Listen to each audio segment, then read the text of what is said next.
Hey, what's going on? It's John, and it's time for the JMART CAST for Monday, January 3rd, 2022.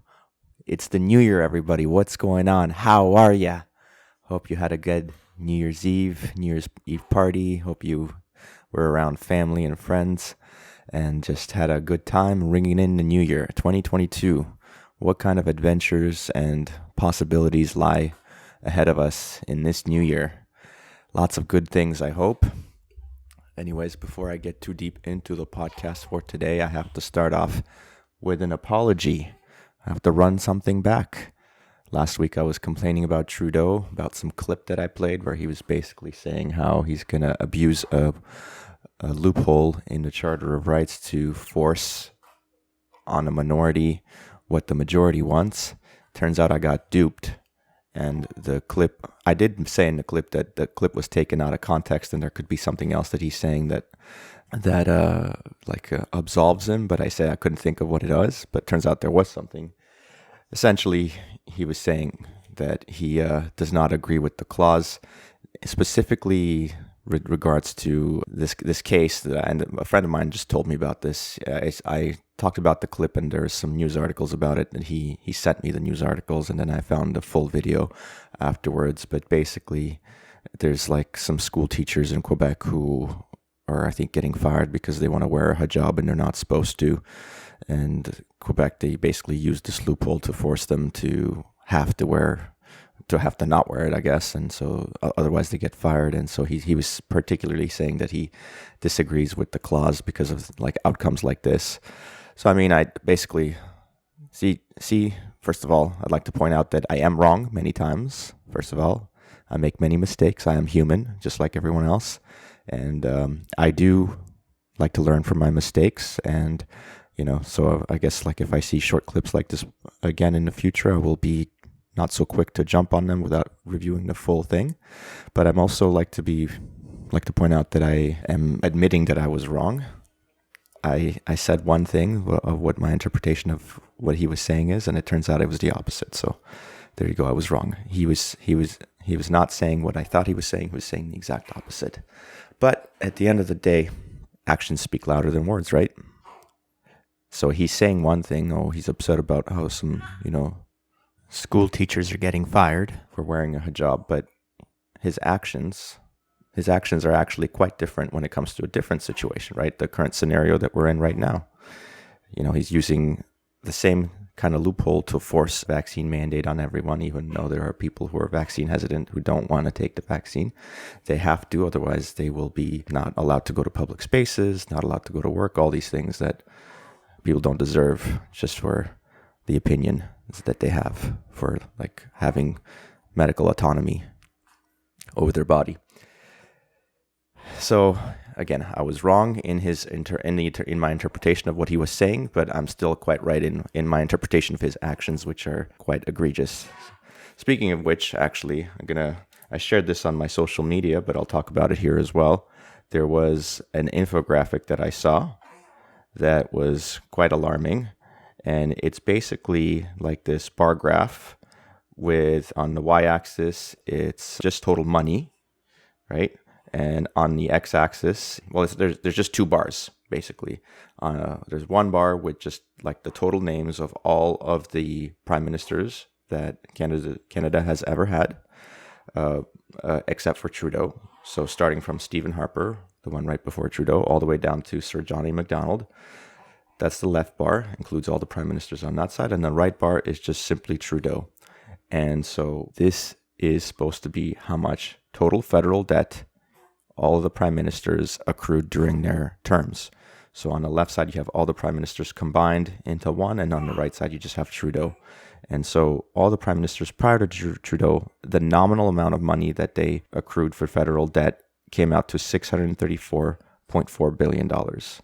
Now, Trudeau, since he's been in power in 5-6 years, he's been in power now. Just 5, I guess, because we just had the election, which was an early election, so it might have been even just 4.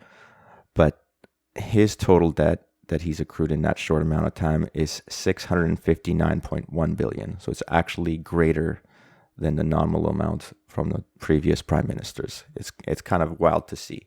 Now, it's not as bad as it seems because these are just nominal amounts, so you can't actually make a direct comparison quite like that because the billions of dollars spent today don't have the same value as the money that was being spent a long time ago, like when John A. Macdonald was the prime minister, right? Like it's a different comparison. So the money back then, let's say, if you take inflation into account, like $100 or $1 million there, it could be considered like 100 million now or something along those lines. So it's not quite as stark of a difference, but it still makes you stop and look, crane your neck and be like, is that real? That can't be real, can it?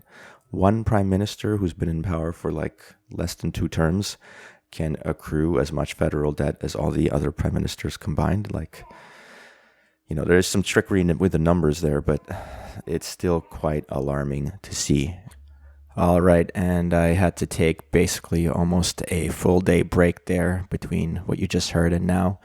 I recorded the first 5-6 minutes of the podcast on Sunday, and then the rest of the day was kind of full because we had some guests over.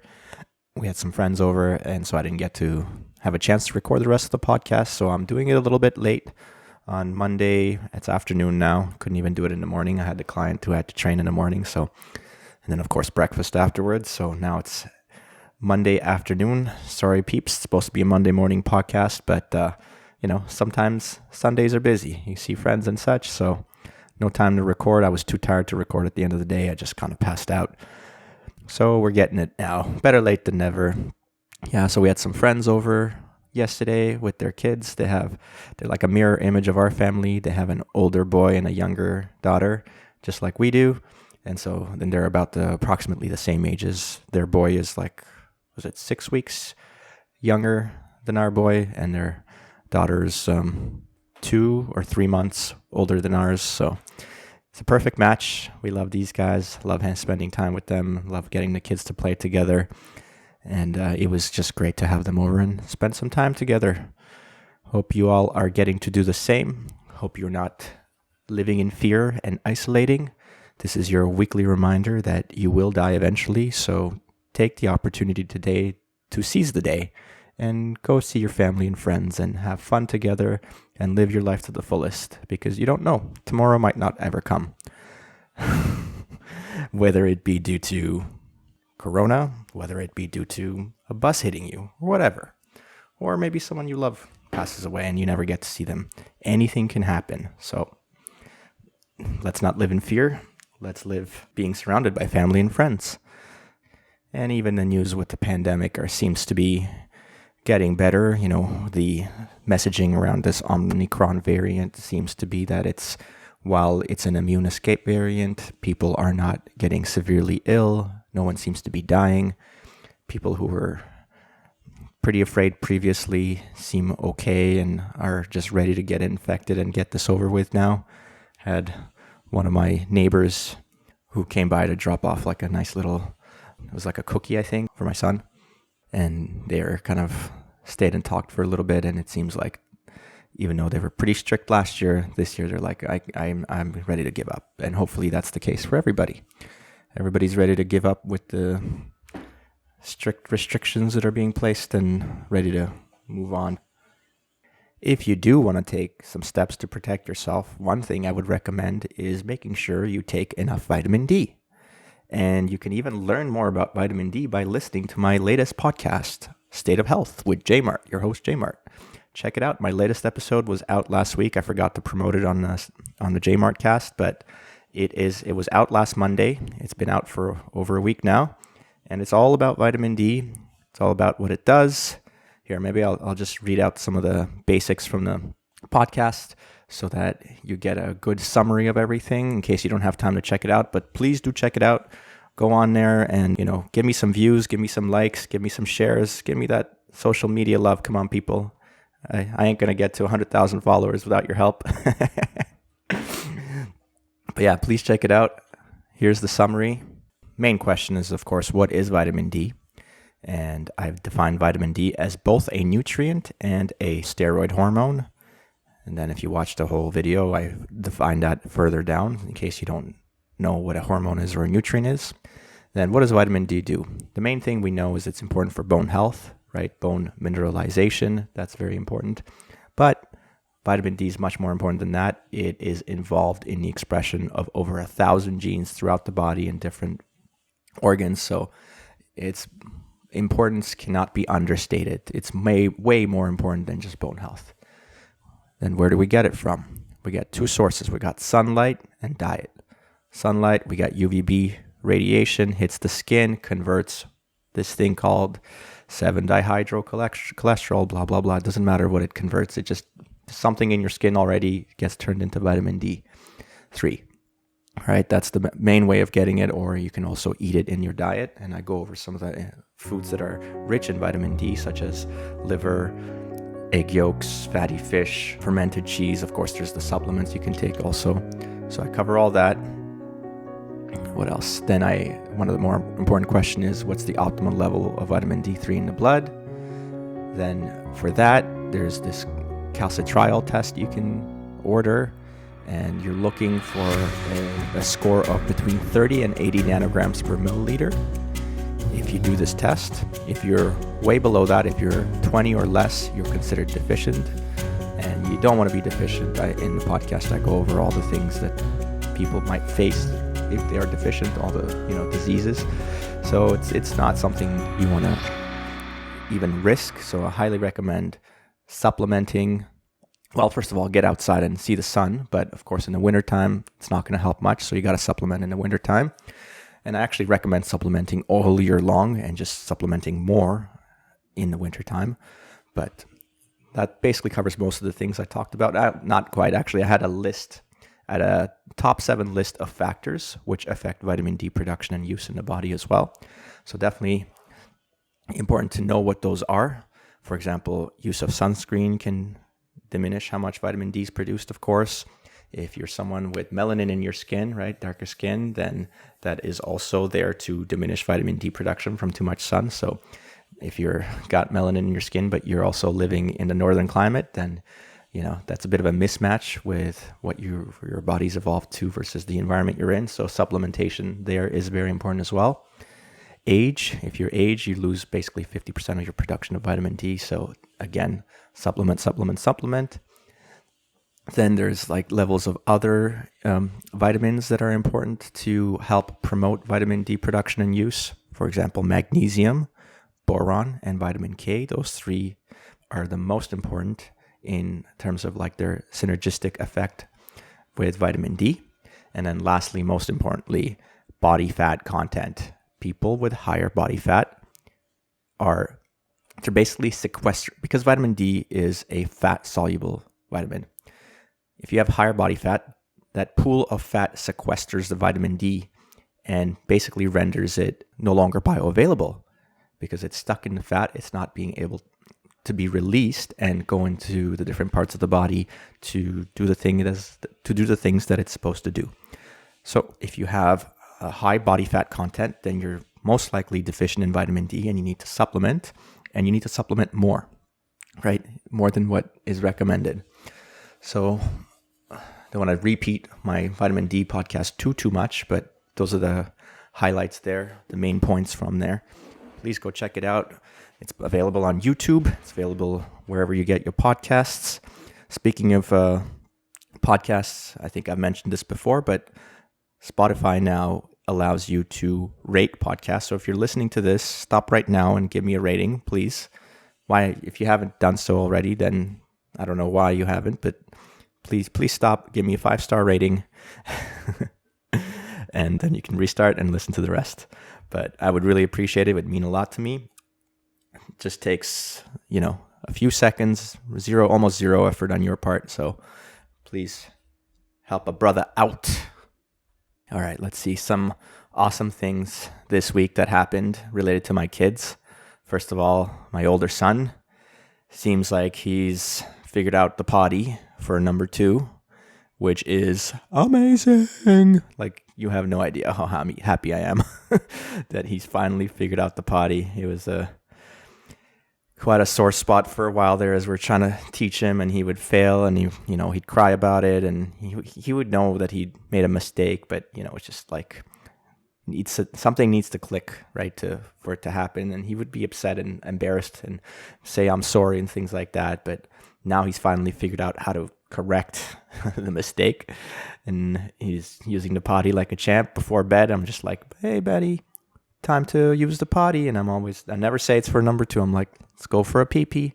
And then he goes in there, he sits on it, and he's just like, I think I've got a poo-poo too. And then goes and pushes it out. It's just like, yes, my boy, do that. So much easier to clean up doing it that way. It was getting to the point where when he was having, I guess you could call it accidents in his diaper, and it would be such a mess that I'd be like, I'm not cleaning this. I'm just putting you in the shower and I'm running the shower head and cleaning you that way. And he would hate it, which I kind of liked that he hated it, because I thought it would be like a way of motivating him to learn. Maybe it worked, maybe it didn't. Maybe I'm a bit of a mean parent, but the important thing is he's figured it out and we can move on from here. Now I just have one kid that I have to take care of dirty diapers of. So that's a win in my books. And then speaking of that kid, the big milestone accomplishment, although it's not quite there yet, but for her, she's figuring out smiling, which is an amazing thing as babies first learn facial expressions, and smile is like the first one, right? She's not quite doing a full smile. So before this week, she would do like smiles where like her mouth looks like it's smiling, but what she's really doing is passing some gas or something, like you could tell, because that's exactly what you'd hear. But now she's developing this almost smile. She'll curl the corners of her mouth and make it kind of look like a smile for a split second, and her eyes are in conjunction with that look like they're smiling too. But it's not quite a full smile yet. She's just developing it. But it's just amazing to see the slow, little by little progression of a newborn baby learning how to smile. It's amazing. It's a miracle. And I'm so happy. Compared to last time, it's not as big of a deal, to be honest, because she's just a bit of an easier baby, and like having her smile is just great on top of having an easy, awesome baby, as opposed to my first kid, my son, who was a little bit more challenging to take care of in the first 4 to 6 weeks of his life. So when he finally did smile, it was this tear-provoking moment where I'm just like, finally, all this hard work for the last 6 weeks has been worth it. I can look at you smile. Like, it's so dramatic, and like like I definitely teared up and cried like when I saw him smile, because it felt like, oh, all this work I'm doing is paying off finally. Whereas with my daughter, it's not nearly the same.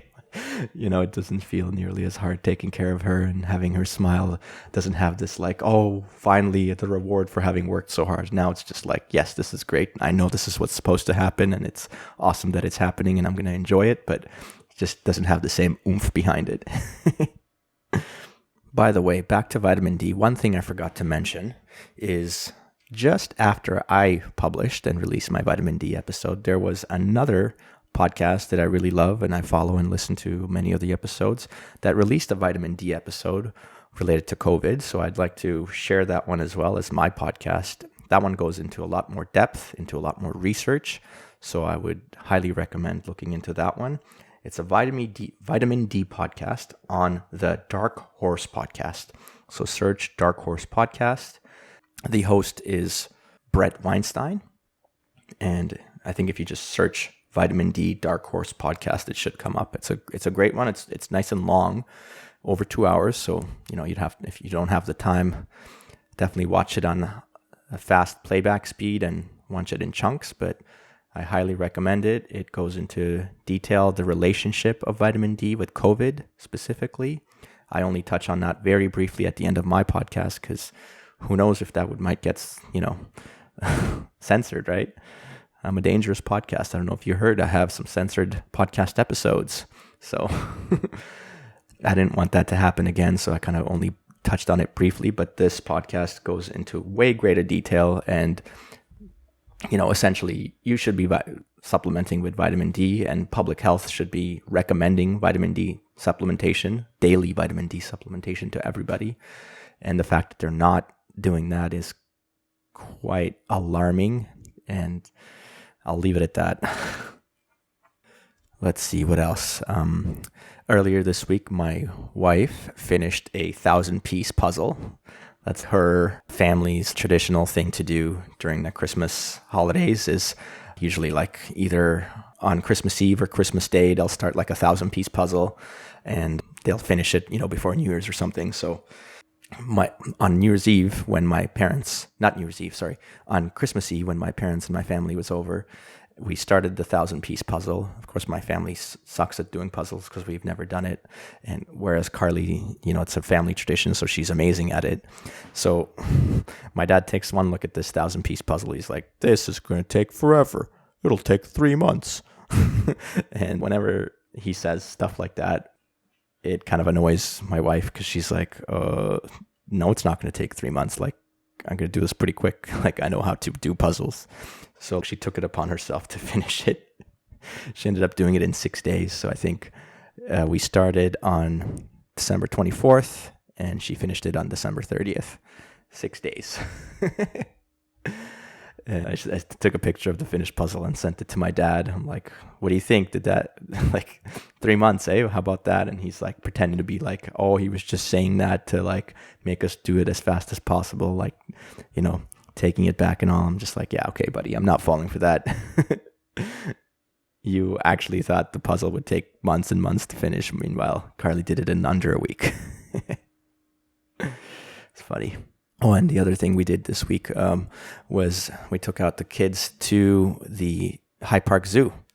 That was a lot of fun, actually. It wasn't too cold on the day we went. I can't remember exactly which day. I think it was a Thursday, I want to say. Must have been a Thursday. And we went to Hyde Park and parked near the zoo, walked through it. We saw some animals.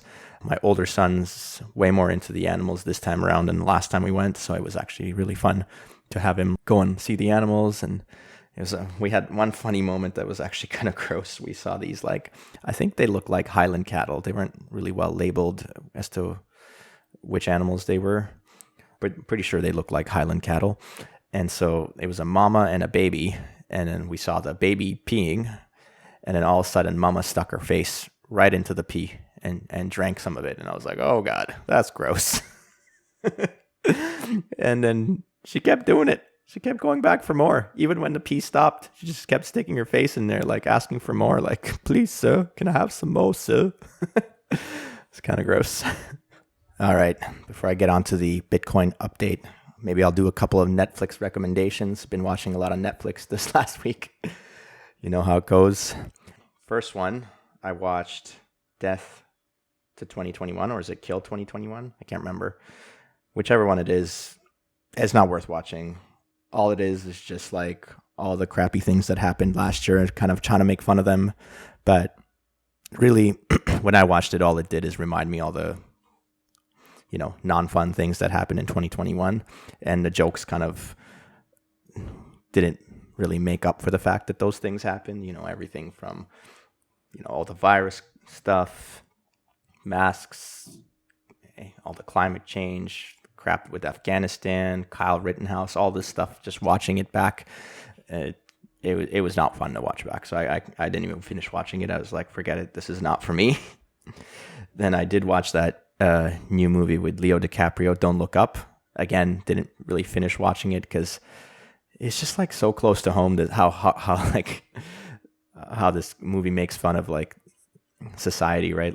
Basically no one can agree on what is truth, right? People make decisions that are not for the greater good of everybody, but for personal financial gain.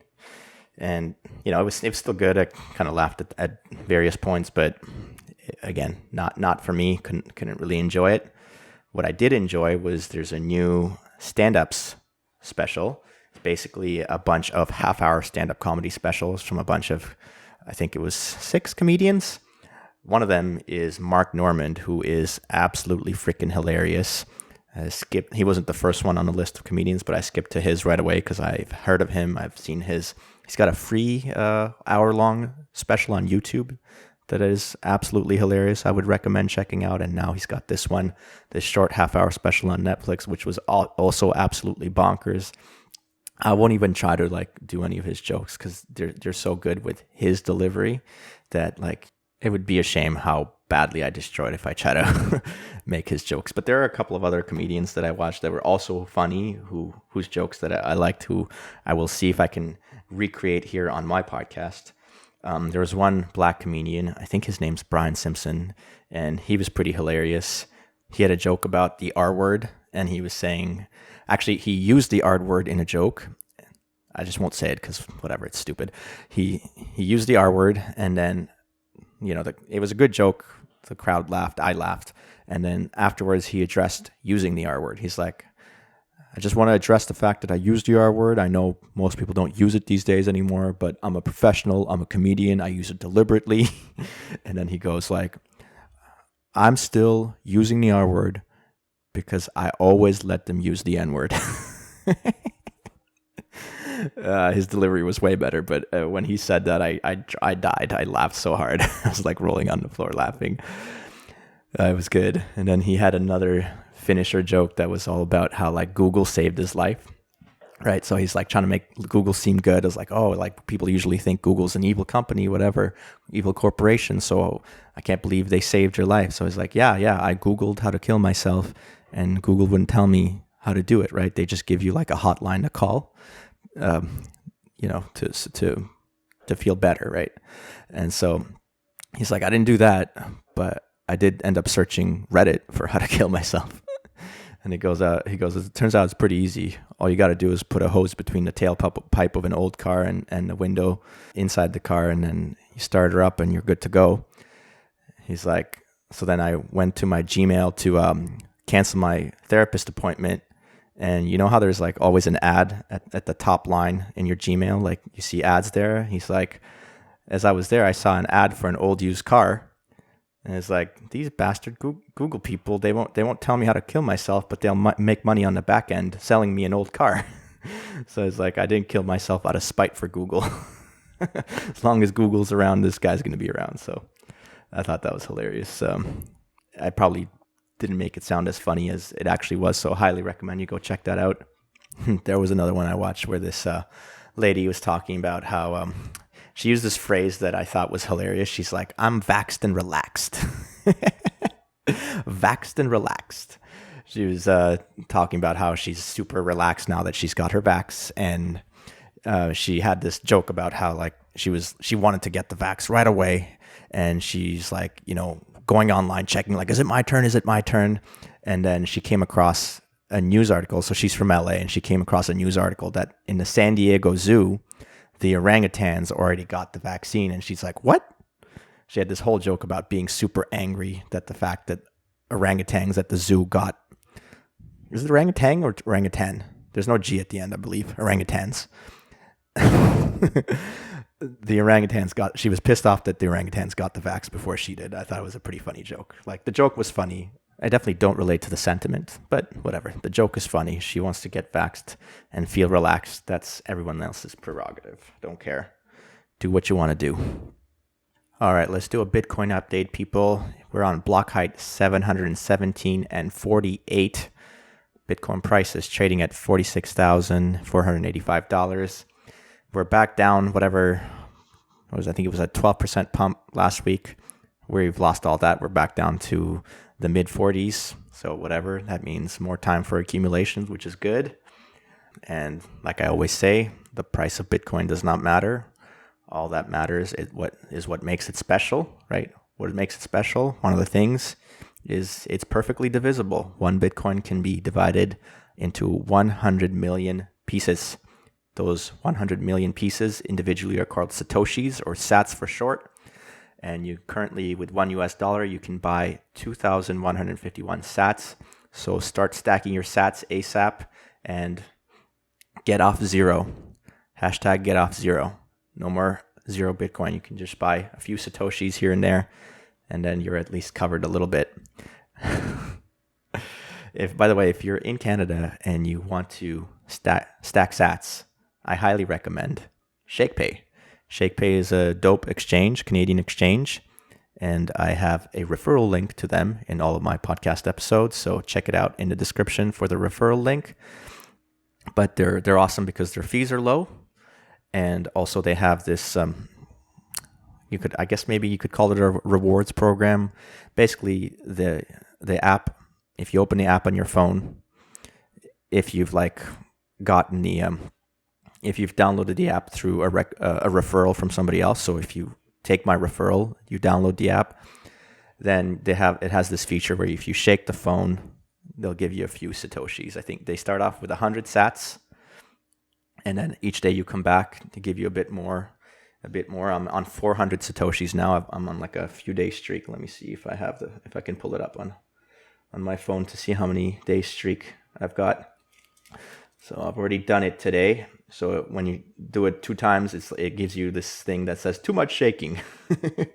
But I'm on a 35-day streak, and I've gotten 400 sats today. So you start off at 100. Each day you get a little bit more. And so after 35 days, you'll get to 400. I believe it maxes out at 1,000 sats. But yeah, do that. Check the referral link, start stacking sats, and go from there. But yeah, so what else makes, so it's perfectly divisible. What else makes Bitcoin a special form of money? Well, let's go into this. The cool thing about it is Bitcoin's like a combination of a bunch of different inventions. So first we have the blockchain. Everyone's heard of the blockchain, right? The blockchain is basically like a database. It's not just any database though. It is a database that gets updated every 10 minutes or so, approximately. Now it gets updated because there are new transactions that happen between participants in the network, and those transactions need to be recorded on the blockchain. Now, this brings in the second component of Bitcoin. The transactions being recorded on the blockchain are actually encrypted. So the second component of Bitcoin is encryption. I believe it uses what's called PGP encryption, and that's kind of a funny acronym because PGP stands for Pretty Good Privacy.